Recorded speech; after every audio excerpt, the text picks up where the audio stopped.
Hey guys, Brian here from Answers in Genesis on a beautiful mid-October day. And as you can see behind me, the leaves are changing colors as they do in this area during the fall, and they're beautiful to behold. They change from green to go to yellow, orange, and red, and very vibrant colors. So beautiful to see. In a sense, they are transforming, if you will. And I want to use that as an introduction to our lesson today, which is the Transfiguration of Christ, and what we can pull away from that event. At the Transfiguration here, we see Jesus is on the mountaintop with Peter, James, and John, that core group of inner disciples. And it's during the third year of Jesus' ministry. And during this third year, he will be unveiling himself to his disciples in a more direct, profound way repeatedly.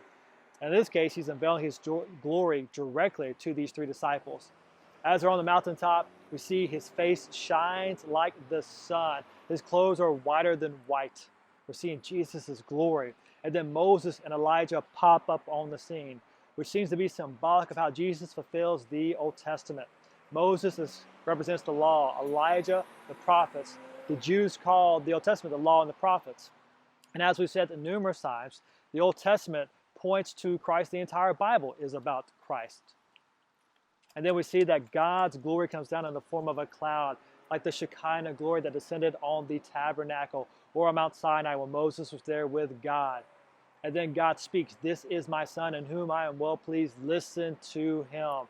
It's another powerful affirmation of who Jesus is and a call to listen and obey and believe that he is indeed the promised Messiah.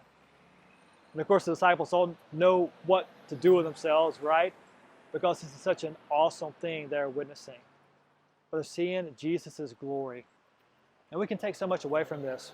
One thing we can definitely pull away is another example. This is another example of Jesus' sovereignty. You see, he unveils his glory when he chooses. Because he's God, he can do that. And he can lay aside his glory as he chooses, which he has done during his earthly ministry.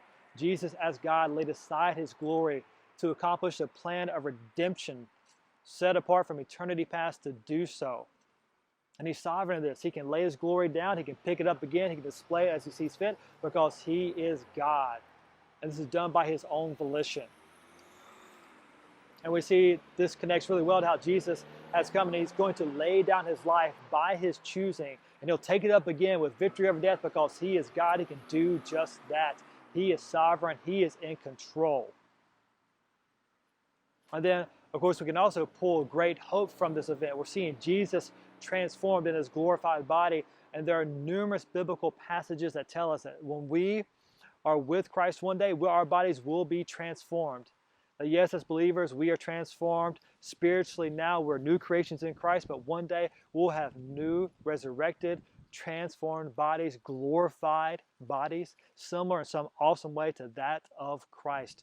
And we will be with him forever in those glorified bodies, seeing Jesus glorified to the uttermost, worshiping him forever in perfection in heaven. What a glorious thought and what a glorious hope.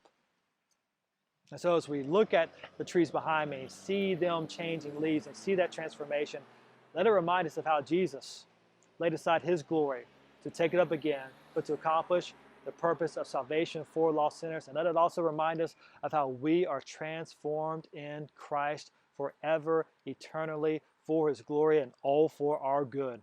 You guys have a good day. I'll see you later on.